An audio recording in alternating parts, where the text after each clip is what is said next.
Just when you think you have the thing figured out, you learn something that shatters your carefully wrought vision. Being surprised is the essence of good reporting. And I think it's probably the essence of good oral histories, too. So I have to tell you, I still don't know what to do with Catherine Smith's account of ants and junipers, or with Ben's accounting of the telepathy and John Wesley Powell's ghost. But I do very much believe in the power of surprise. And I do believe in the capacity of storytelling to remind us that the world is maybe a little bit bigger than we often come to think, and that it is certainly a whole lot more mysterious than we think. And Mark Bowden wrote something like this too. He wrote, "The real world is infinitely complex and ever-changing." So of course it's a challenge for us as oral historians, journalists, to capture a piece of that in a truthful way. I do think that at a time when it seems like we're swimming in information, or maybe drowning in it, when it seems like everything worth knowing is accessible on a screen, and I especially see this in my students, sometimes in class, but it's very valuable to be reminded that not everything that can be known is available via Google or Facebook or any of the other great tools that we have. So I think that if these kind of oral histories remind just a few people of that it really will have been worth the effort. Okay, so another example, and maybe this one's a little bit more immediately accessible, about how oral histories combine facts and worldviews in one really nice package. The man who you're going to see and hear talking here is Dory Reedhead, who's a rancher who lives outside Holbrook.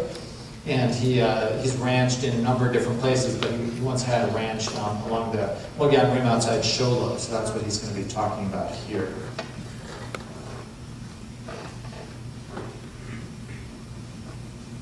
Then neighbors before the Pike Indian reservation, the fences was always in bad shape. There's a lot more wild horses up there that come over the fence than did cows. But that's some of the political politics we was into, Steve.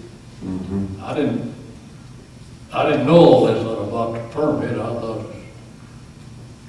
mine's only got up there and there's 100, you would count 180, 200 wild horses there. Oh wow. They had a big snowstorm in 1996, or 1867, and they smashed the fences down. Yeah. And them horses come up over there and got on the Forest Service off the reservation. And nobody's got one up to drive them back.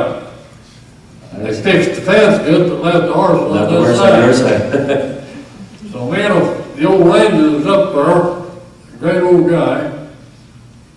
He wanted the horses gone. And I'll tell you why he wanted them gone. This might be it.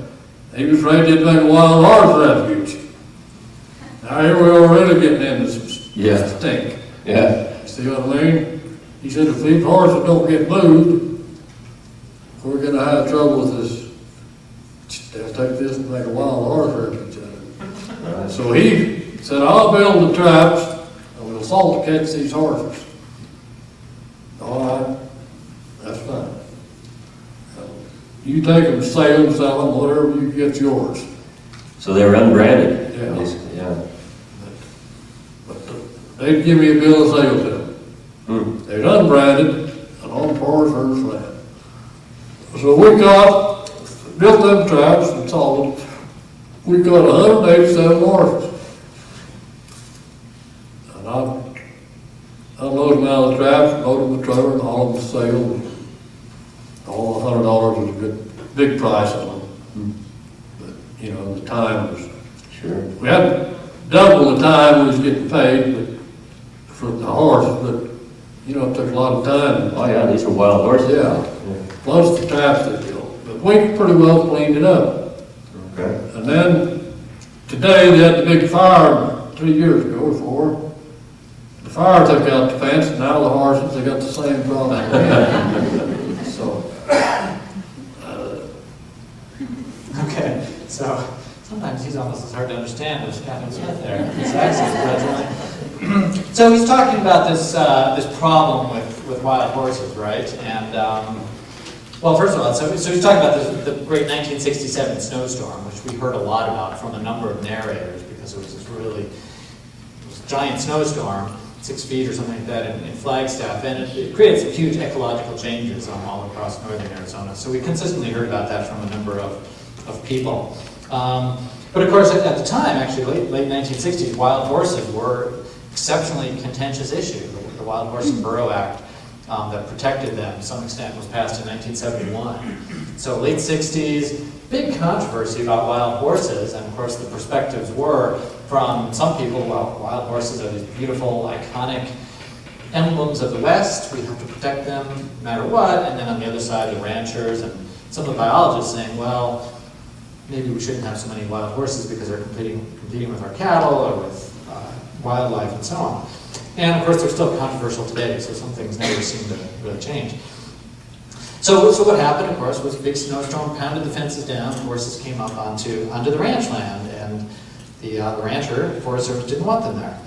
So if you think about, that's kind of that's what I would tell my journalism students is the hard news. That's what inarguably happened. But what about the rest of the story?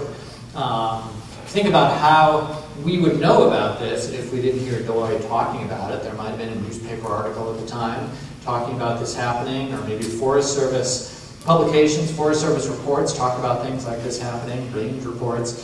So those would be good sources of information, but neither of those would have quite the same immediacy of basically being in Doyle's living room, hearing him tell the story with his inimitable voice and with all his movement and his persona. So neither of those accounts would be as effective in relating both the facts of the situation and the narrator's take on the facts. They're coming to us in one package. So to me, that story exemplifies why oral histories are such a unique contribution to ecological history. And they also explain why I think this is only going to become more valuable over time. Okay, I want to tie one other idea to this notion of the importance of place-based storytelling, specifically, because there are lots of other kinds of storytelling. But what I'm interested in is really this place-based storytelling. And that's because of the situation that we're in as Arizonans specifically, and probably as Americans in general.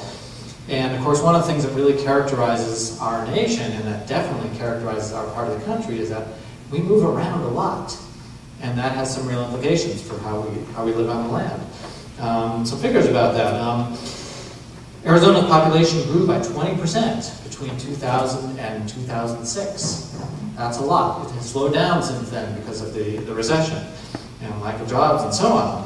But it's also worth noting that fewer than half of Arizonans live in the same house for 5 years or more. That to me is an amazing figure. That rate is also considerably higher than the national average. This figure also came from 1 or 2 years ago, so maybe people are staying put a little bit more now, I'm not sure.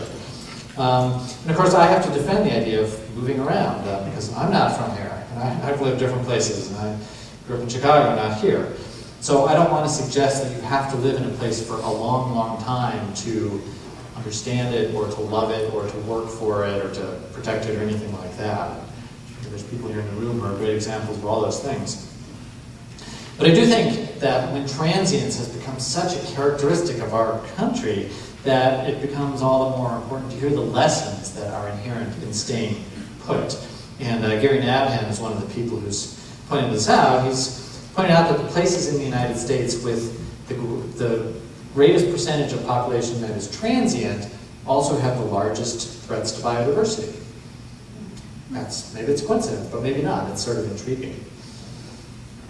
So, of course, the fact that staying put for a long time ties people to the land, as we've seen, doesn't mean that there's any sort of complete agreement on specific land management issues or strategies, even among the narrators we've interviewed. Quite the contrary, there's a wide range of perspectives about what to do about wild horses, ranching, all kinds of other things.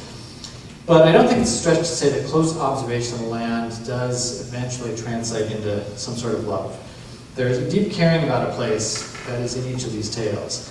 And there's also, I think, a desire to know that the future will somehow be informed by the past. I think that's why people agree to give up often a pretty big chunk of time to sit in front of the camera, which isn't always a comfortable experience, and to tell their stories. I also don't think it's a coincidence that a number of these narrators are very personally involved with the restoration of the places that they're working on. Jack Metzger, think about all the energy that the Diablo Trust has put into ensuring that ranch land actually remains open space near Flagstaff. It could go in another direction. And that ranch land